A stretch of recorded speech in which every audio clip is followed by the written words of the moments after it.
She called me history and handed my house to her lover. So I unearthed the documents, leaked the scheme, and let the town rewrite her legacy instead of mine. Before we begin, please subscribe, and I'd love to know, where in the world are you listening from? They didn't set the house on fire. They just smiled while handing me a lighter and told the guests it was theirs now. Fairford never changed much. Same manicured lawns, same white picket politics, same faces nodding at town meetings like bobbleheads in a slow earthquake. I'd helped build this place into something worth preserving. Got the downtown designated as a historic district back when preservation meant something more than property values. That was 6 years ago, before the layoffs, before the quiet slide into semi-retirement, before my wife started looking at me like I was furniture she'd grown tired of dusting. 23 years of marriage doesn't prepare you for the sound of separate bedrooms. Tanya and I had been living in this strange, cold politeness for months, passing each other in hallways like ghosts who'd forgotten how to haunt properly. She worked in real estate lobbying, which meant she spent her days convincing politicians that ugly buildings were actually beautiful investments. Lately, she'd been involved with something called urban beautification projects, working with a consultant named Blake Carver. Blake. Even his name sounded like it belonged on a business card printed on expensive paper. I started noticing the changes in small doses.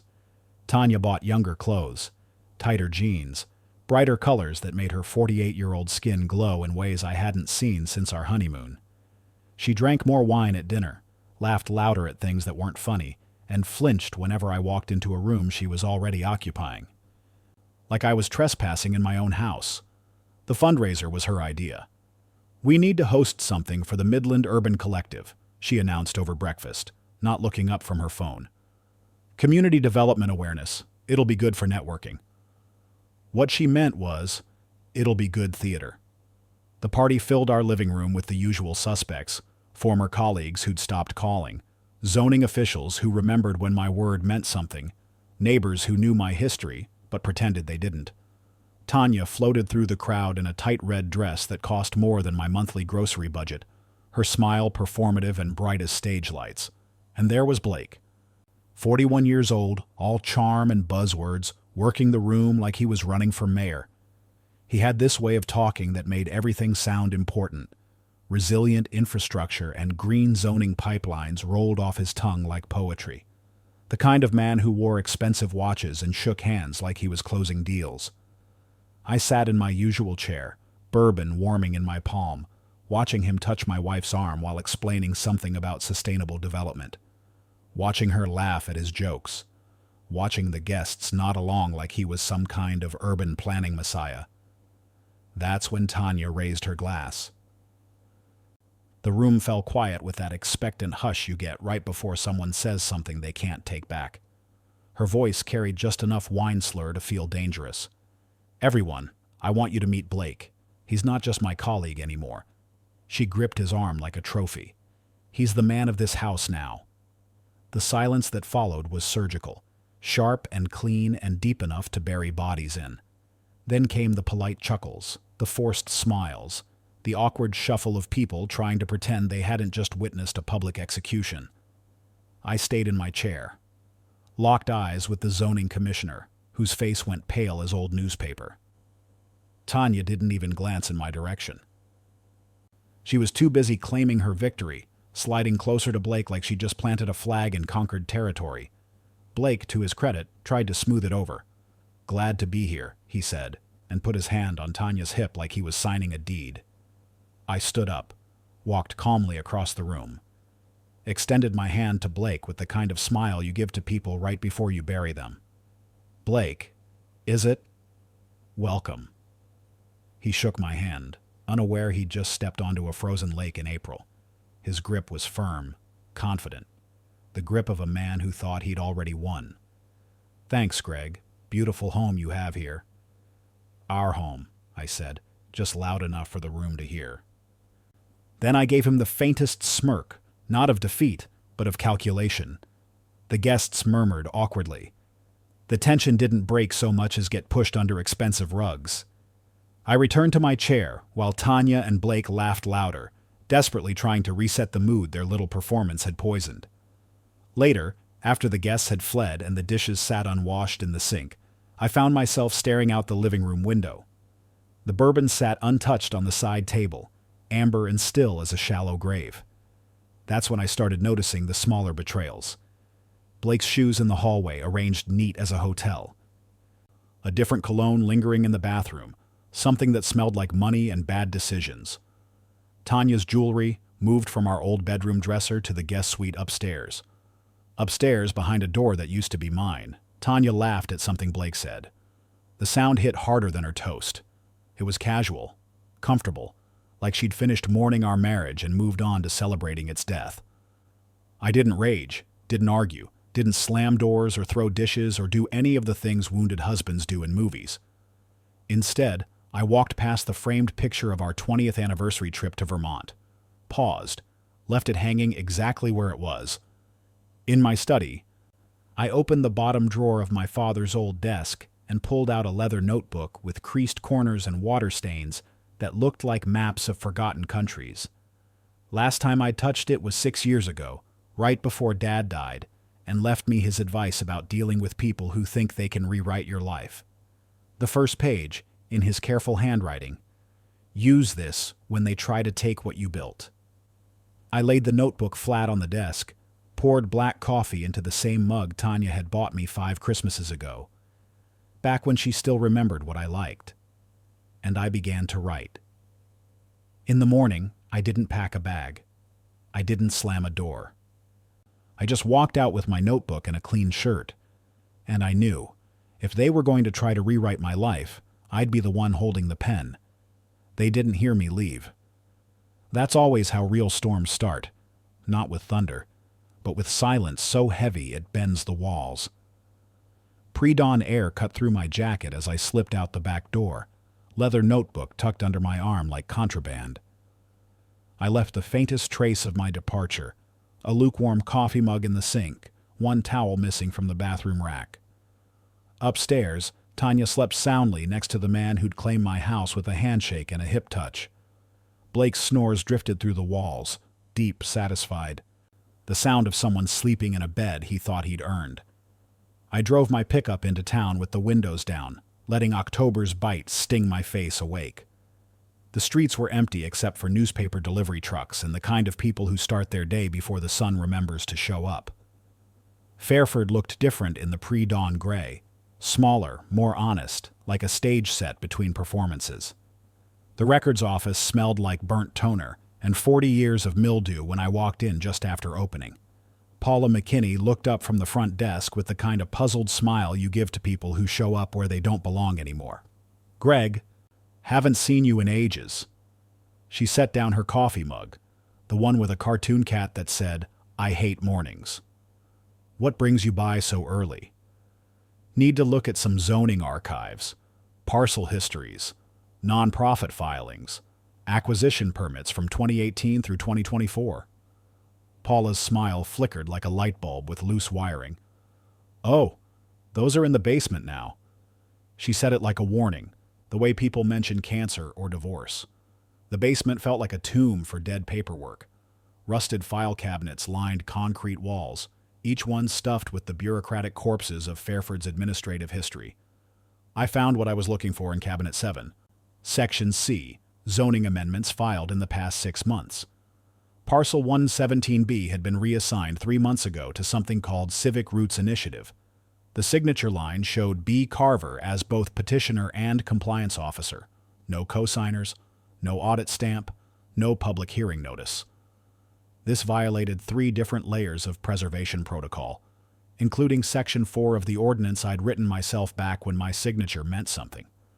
The kind of violation that should have triggered automatic reviews and community input sessions. The kind that someone with real authority would have caught immediately, unless they were looking the other way on purpose. I photocopied everything twice. One set for the notebook, one set for leverage I might need later. The machine's mechanical grinding echoed off the basement walls like bones breaking. Main Street Diner served the kind of breakfast that stuck to your ribs and reminded you why small towns survived when everything else fell apart. Fred Donnelly sat at the counter, retirement thick around the middle, stirring sugar into coffee that could wake the dead. I'd known Fred since he ran utilities for the county, back when running utilities meant something more than rubber stamping whatever developers wanted. Greg Whitmore.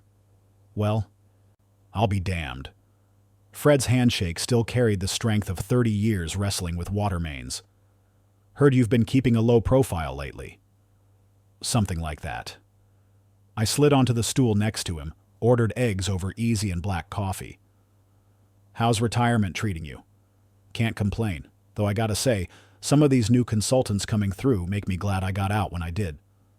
Fred's voice dropped to the conspiratorial whisper that small-town conversations naturally gravitated toward. This Blake Carver character's been fast-tracking permits and pressuring junior staff like he owns the damn place. How so? Guy acts like we owe him the water lines. Comes in with these rush projects. Everything filed under some nonprofit called Midland something or other. Never seen paperwork move that fast without someone greasing wheels. I steered the conversation toward permit overlaps, listening to Fred describe a pattern of rushed approvals and suspicious timeline gaps that matched what I'd found in the basement. By the time we finished eating, I had 3 more names to research and a clearer picture of how deep Blake's roots had grown into Fairford's bureaucratic soil. The library's computer terminal felt like a time machine as I logged into county databases and cross-referenced public records. After an hour of digital archaeology, I made 2 phone calls that felt like lighting fuses on old dynamite. First call, Diana Ellison, ex-newspaper editor who'd been forced out during a redevelopment scandal 5 years back. Her voice still carried the sharp edge of someone who'd been burned but not broken. Greg Whitmore. Now that's a name I didn't expect to hear today. Diana, I need to ask you something. You still interested in stories that matter? Her laugh had teeth in it. Depends on whether you're finally ready to stop playing nice. I think I might be. Well, hell, it's about time. What do you need? Second call, Earl Ramsey, former councilman who'd mysteriously lost his seat after voting against a shady zoning shift that would have opened protected wetlands to strip mall development. Earl had been asking the right questions at the wrong time, and Fairford's political machinery had chewed him up for it. Earl hung up after I identified myself. Then, 30 seconds later, my phone buzzed with a text. Tomorrow. Don't bring copies. Bring originals. That night, I spread everything across my living room floor like a detective building a caseboard. Photocopied maps, tax records, board member lists with overlapping last names. 3 separate nonprofits all filing in the same quarter with similar mission statements and identical mailing addresses. I cross-referenced everything, drawing connections with a red pen until the documents looked like a spider web drawn by someone with shaky hands. Every trail led back to the same intersection, Blake Carver or someone Blake adjacent. The pattern emerged like a photograph developing in chemical baths, fast land acquisition through questionable nonprofits, temporary reclassification of protected parcels, followed by the quiet dissolving of the entities once the deals were done. It was elegant, in a criminal sort of way. The kind of systematic fraud that took planning, connections, and absolute confidence that nobody was paying attention to the details. I returned home before midnight. Tanya's car was gone, probably grocery shopping or meeting friends who still talked to her. Blake stood in my kitchen wearing nothing but boxer shorts and my old Georgetown t-shirt, humming off key while scrambling eggs in my favorite pan. He looked up when I walked in, nodded like we were roommates instead of whatever the hell we actually were. Evening, Greg. Long day? Productive, I said, and headed upstairs without another word. Tanya returned 20 minutes later with grocery bags and the kind of forced normalcy that people wear when they're trying not to think about what they've done. She made brief eye contact in the hallway, asked how my day went. Productive, I repeated, and watched her face for any sign that she understood what that might mean. She didn't. Not yet. But she would. They think I'm still bleeding. But I'm just sharpening the knife. Every house has cracks. Most people just repaint them. I trace them with a scalpel. The art of appearing defeated requires more skill than most people realize. I resumed my daily routines like a man who'd accepted his fate. Silent breakfasts over yesterday's newspaper, evening walks around the neighborhood, grocery runs to Miller's Corner store where Mrs. Patterson still asked about Tanya, like we were still a functioning couple. I played the part of the discarded husband with method actor precision, letting everyone see exactly what they expected, a man too proud to fight and too broken to matter. Tanya grew bolder in her dismissal of me. She took longer phone calls in the kitchen, speaking in the kind of hushed, intimate tones that used to be reserved for me. Her laptop stayed open on the dining room table, displaying grant applications that referenced joint property development and shared residential assets. She'd started leaving her coffee mug in the sink for me to wash, a small cruelty that felt bigger than it should have. Blake had evolved from occasional guest to permanent fixture, using my tools to fix things that weren't broken, drinking my wine while explaining urban planning theories to anyone who'd listen, wearing my old flannel shirts like trophies taken from a defeated enemy. He'd stopped bothering to lock the guest room door. The house no longer bothered hiding its secrets.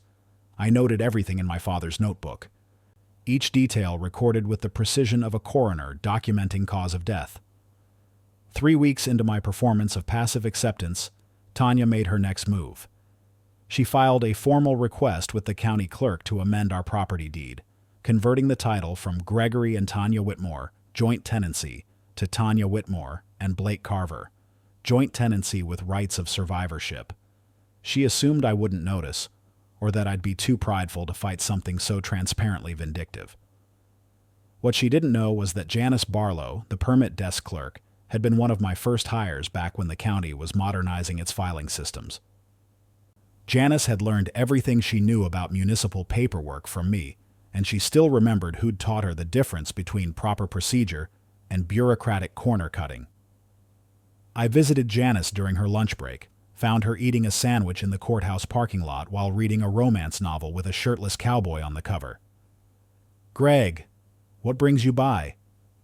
She folded down the corner of her page, gave me the kind of warm smile that reminded me why I'd always preferred working with competent people. "I need a favor, Janice. Something's come across your desk that I'd like to put a temporary hold on. Property deed amendment for 315 Oak Street." Her expression shifted from friendly to cautious. "That's your place, isn't it?"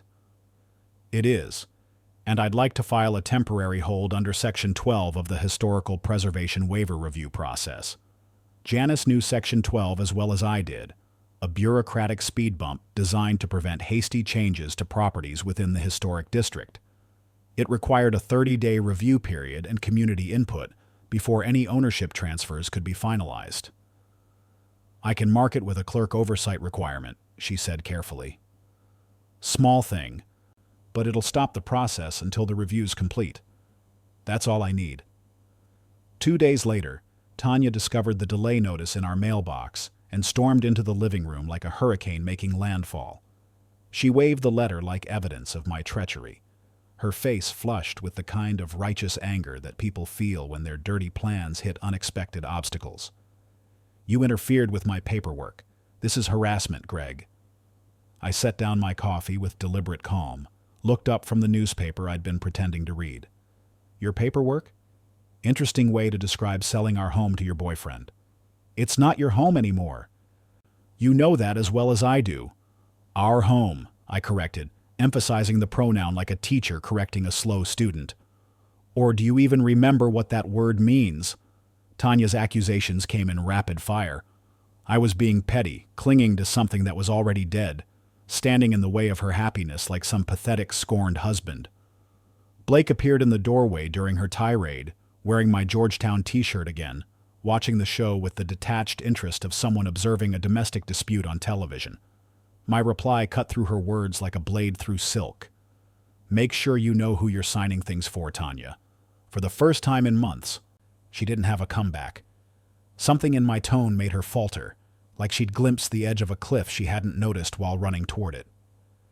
Blake stepped forward, trying to diffuse the tension. "Hey, we're all adults here. No need for things to get ugly." I looked at him with the kind of smile that made people check their pockets afterward. "Blake, you're absolutely right. No need for ugliness at all." The next morning, I met Leon Gilroy in the copy room at Town Hall. Leon owed me a favor from 3 years back when I'd helped cover a budget misfiling that would have cost him his job. Favors in small towns are like poker chips, worthless until the right moment, then suddenly worth everything. I need zoning allocations for parcel blocks 114A through 117B, I told him, sliding a manila folder across the table. Specifically anything tied to the 2021 Revitalization Grant.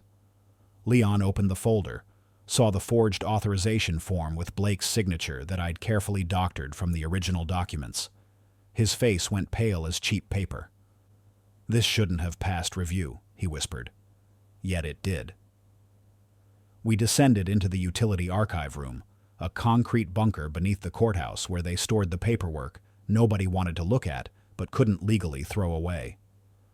Leon pulled files while I scanned maps and budget flow charts, building a comprehensive picture of how Blake had threaded his schemes through Fairford's municipal nervous system. By the time we finished, I had copies of everything: zoning amendments, donor lists, grant applications, and a series of financial transfers that painted Blake Carver as either spectacularly incompetent or deliberately criminal. I chose to believe incompetence until proven otherwise. That afternoon, I delivered a sealed envelope to Diana Ellison's cottage on Maple Street. Diana lived surrounded by newspaper stacks and unpaid parking tickets, the kind of organized chaos that only made sense to people who thought in headlines and deadlines. She opened the envelope while I waited, her eyes widening as she processed the documents inside. "Holy shit, Greg, this is comprehensive. This is nuclear." She looked up from the papers, grinning like a shark that had just smelled blood in the water. "You want this to go public?" "Not yet. Just connect the dots quietly. Build the story, but don't publish until I give you the word." "And when might that be?" "When they push too hard and forget to watch where they're stepping." Diana nodded, already seeing the story taking shape in her mind. "I can have a preliminary piece ready in 48 hours. Nothing too direct, just enough to get people asking questions." 2 days later, Diana published a short blog post titled, "County Eyes Pass Development Deal Amid Zoning Questions." The piece was masterfully subtle. No direct accusations, just carefully worded observations about timeline inconsistencies and questionable nonprofit registrations. Buried halfway through the article was Blake's name, mentioned almost casually in connection with Midland Urban Collective.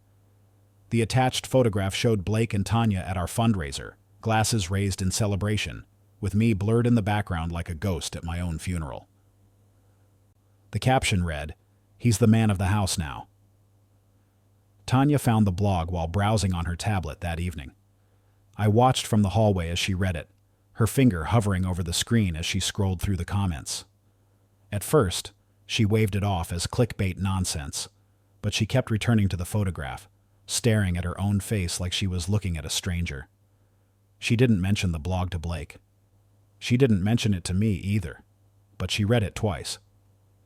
The silence in the house grew heavier, charged with the kind of electrical tension that builds before thunderstorms. Tanya started double-checking her phone before leaving it unattended. Blake's casual confidence developed hairline cracks that showed when he thought nobody was watching. That night, as Tanya slept with her back to the guest room door, I walked past her phone on the charger.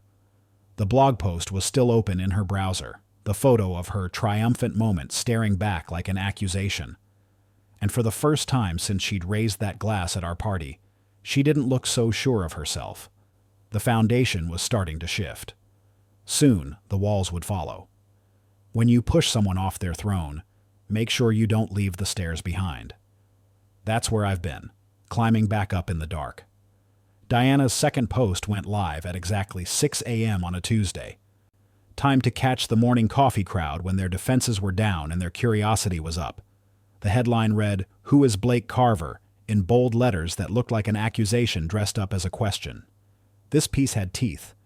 Diana named names, outlined timeline inconsistencies, and posed pointed questions about the legitimacy of Midland Urban Collective's financial filings. She stopped just short of calling Blake a fraud, but the implications hung in the digital air, like smoke from a recently fired gun. The tone suggested deliberate misrepresentation, systematic rule-bending, and the kind of bureaucratic sleight of hand that only worked when nobody was watching closely enough. Fairford began whispering. Not in public yet. Small towns save their best gossip for private spaces. But in boardrooms where zoning decisions got made, in email chains between city council members, in corner booths at the diner where people leaned forward and lowered their voices when they said Blake's name. Blake read the post in Tanya's kitchen while pouring wine that cost more per bottle than most people spent on groceries in a week. He scoffed like a man dismissing rumors about his own death. They're quoting a blog. Please, like that means anything. Tanya stirred her coffee with deliberate precision, not meeting his eyes.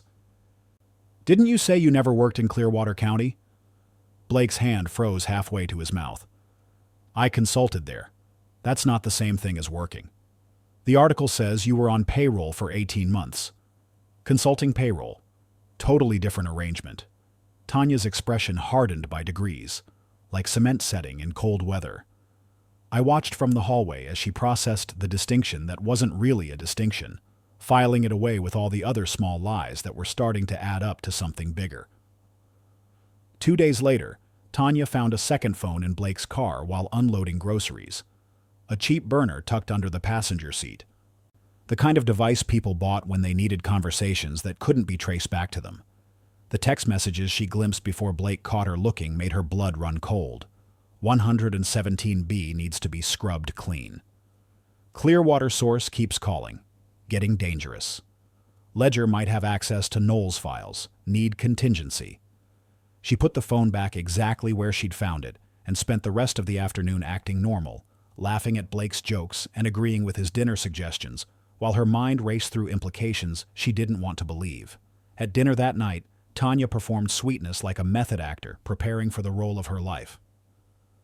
She engaged Blake in light conversation about vacation plans and restaurant recommendations, playing the devoted partner while studying his face for signs of deception. Every smile she gave him was a small betrayal of her growing suspicions. I watched from across the table like a scientist observing the collapse of a carefully constructed experiment. I marked every forced laugh, every moment when Blake touched her and she failed to reciprocate, every time her eyes went distant while he talked about their future together. She'd stopped asking where I went during the day. I think she was afraid to know the answer. The whispers graduated to public speculation when Diana's third post appeared the following Monday. Patterns in preservation. Are public lands being gutted? Didn't mention Blake by name until the final paragraph, but everyone in Fairford knew exactly who she was talking about. The piece connected dots that had been scattered across years of municipal filings, drawing lines between questionable zoning decisions and the nonprofits that seemed to benefit from them. I overheard 2 zoning aides at the Sunday farmers market, their voices carrying further than they'd intended. Parcel 117B was under Greg's original preservation designation, right? Had to be. No way this reassignment was clean. Carver's name is on 3 separate grant forms with identical timestamps. That's not coincidence. That's coordination. Think anyone's going to do something about it? Someone already is. You don't publish this kind of research without having more ammunition in reserve. Blake began showing cracks in his polished facade. He snapped at Tanya when she mentioned the blog posts, told her to stop asking questions you're not smart enough to understand. It was the kind of casual cruelty that revealed itself when pressure mounted and careful personas started slipping. Tanya didn't respond to his dismissal, but she went upstairs afterward and locked the guest room door for the first time in weeks.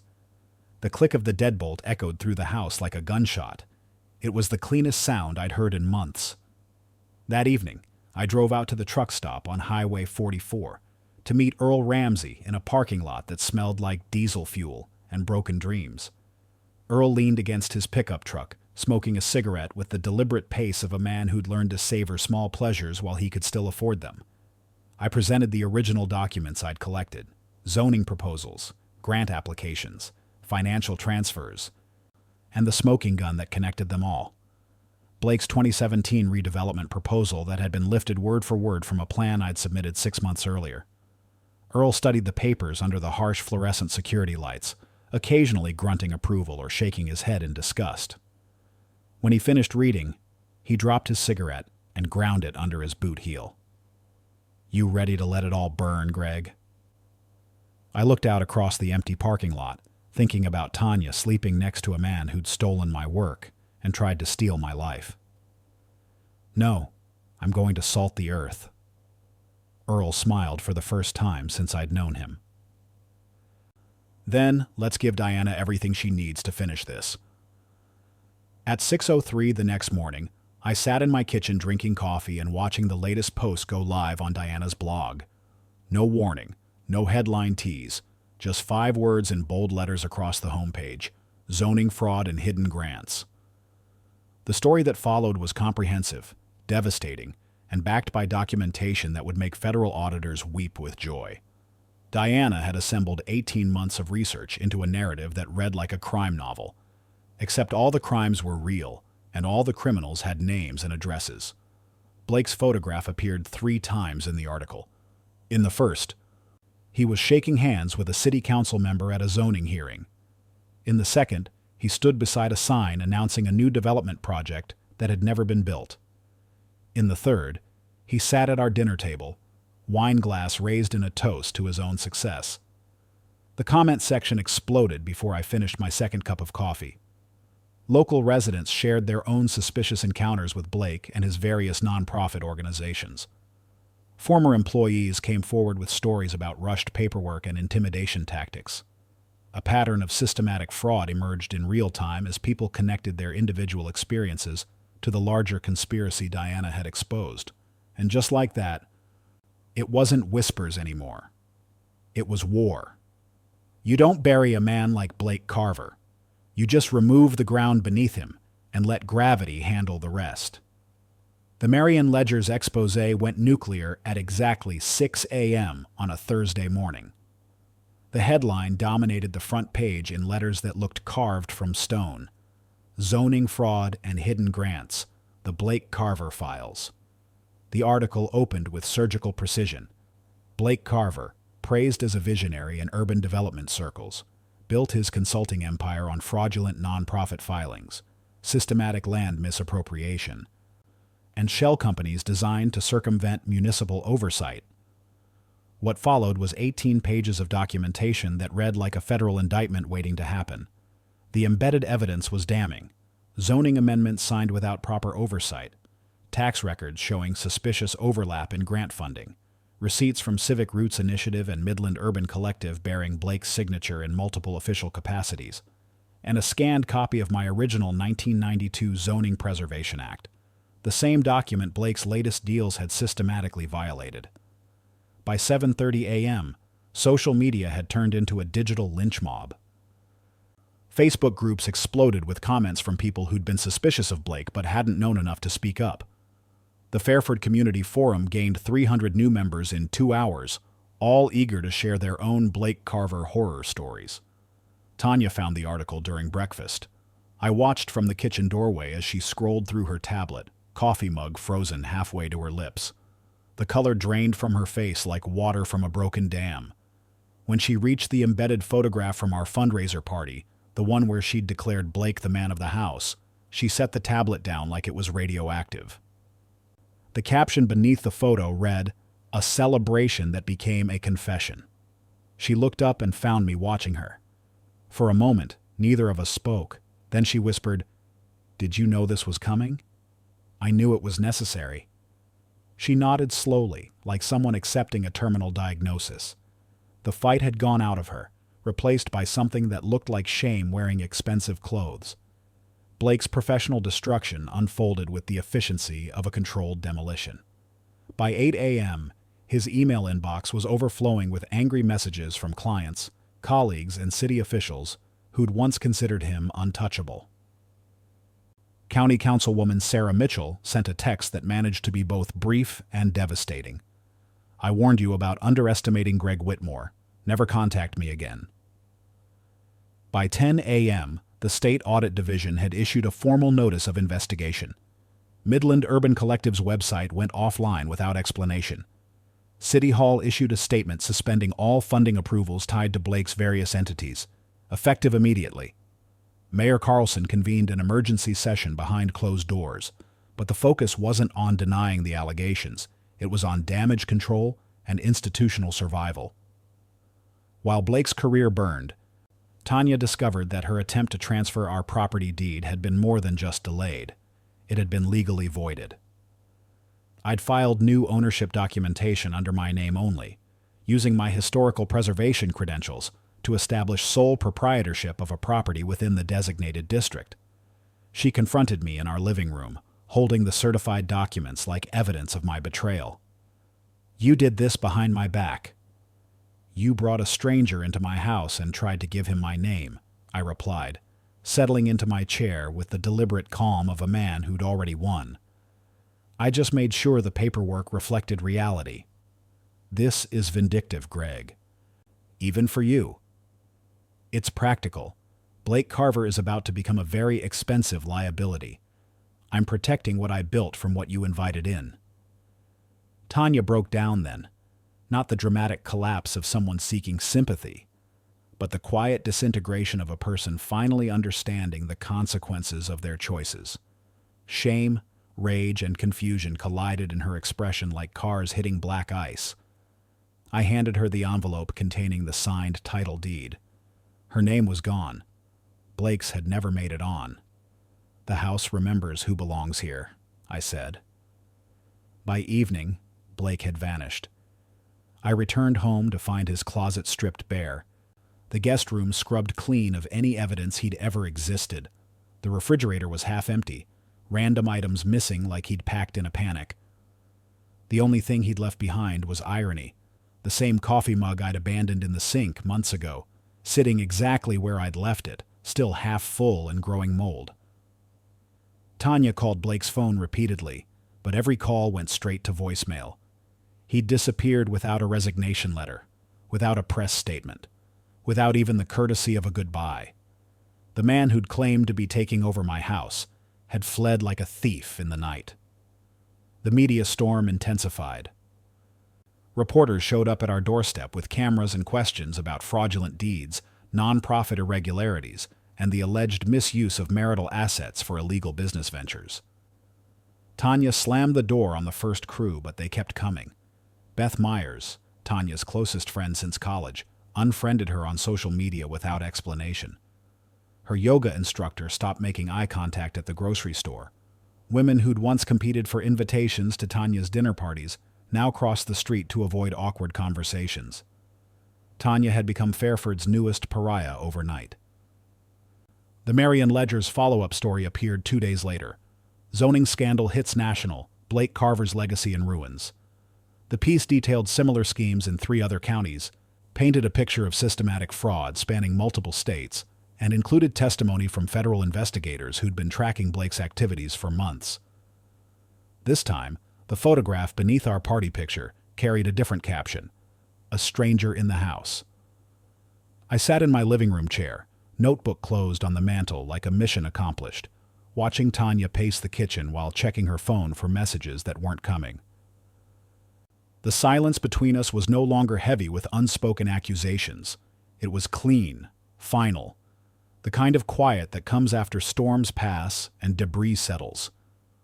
Blake Carver had tried to rewrite my life. Instead, I'd written his epitaph, and I hadn't needed to say a word. Some victories don't come with applause, just locked doors, clean titles, and the smell of someone else's dreams dying in your hallway. Blake Carver became a national symbol of municipal corruption within 72 hours. Cable news picked up the story, running segments titled "The Con Man Next Door" and "How Small-Town Fraud Goes Big." Grainy photographs of him in sunglasses boarding a plane at the regional airport circulated on social media like wanted posters. Rumors placed him everywhere from Arizona to Mexico, but nobody knew for certain where he'd landed. The federal audit expanded beyond Fairford, uncovering similar schemes across Clearwater County and 3 neighboring jurisdictions. Blake's network of shell nonprofits had been operating for nearly 5 years, systematically gutting preservation protections and funneling protected land to private developers. The estimated damages ran into the tens of millions. Tanya's name appeared in the sidebar investigations, not as a co-conspirator, but as someone who'd potentially used joint marital assets to back fraudulent nonprofit filings. Her lawyer advised her to cooperate fully with investigators and pray that ignorance would be accepted as a defense. She couldn't walk into Fairford Grocery without triggering whispered conversations and pointed stares. The cashier at Miller's corner store handed her change with visible discomfort, then muttered just loud enough to be heard, "I always thought that Blake guy seemed like a slime ball." Tanya's social exile was swift and absolute. The same women who'd once competed for invitations to her dinner parties now treated her like she carried something contagious. Her book club expelled her via group text. The country club revoked her membership for conduct unbecoming. Even her hairdresser started booking her appointments during off-peak hours to avoid other clients. Mayor Carlson used the scandal to push through emergency municipal reforms. All zoning approvals were suspended pending a comprehensive review. New background check requirements were implemented for grant-funded initiatives. My original 1992 preservation ordinance was reinstated with stricter enforcement provisions and expanded protections. They renamed it the Whitmore provision in the official documentation, a small vindication that felt larger than it should have. Tanya attempted damage control through desperate outreach. She called Diana Ellison, hoping to set the record straight, but Diana refused to take the meeting. "You humiliated a man who built this town's character," Diana told her through a closed door. "Some things can't be unsaid." Tanya tried reaching out to Beth Myers, her oldest friend, but Beth's response was crystalline in its finality. "You stood in front of everyone we know and declared that some stranger was taking over Greg's house. We all saw it. We all heard it. There's nothing left to explain." In desperation, Tanya called me while I was having lunch at the diner. The conversation lasted less than 2 minutes. "Was destroying my life really worth it, Greg?" "I didn't destroy your life, Tanya. I just stopped letting you destroy mine. This feels like revenge. Revenge would have been personal. This was business. Blake committed fraud using resources that included my property and my reputation. I simply documented the facts and let qualified people draw conclusions. You could have warned me. You could have asked questions before handing a stranger the keys to my house." She hung up without saying goodbye. It was the last time we spoke.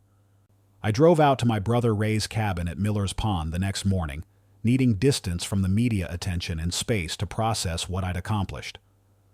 Ray's place sat on 20 acres of protected wetland, far enough from cell towers that the outside world became theoretical.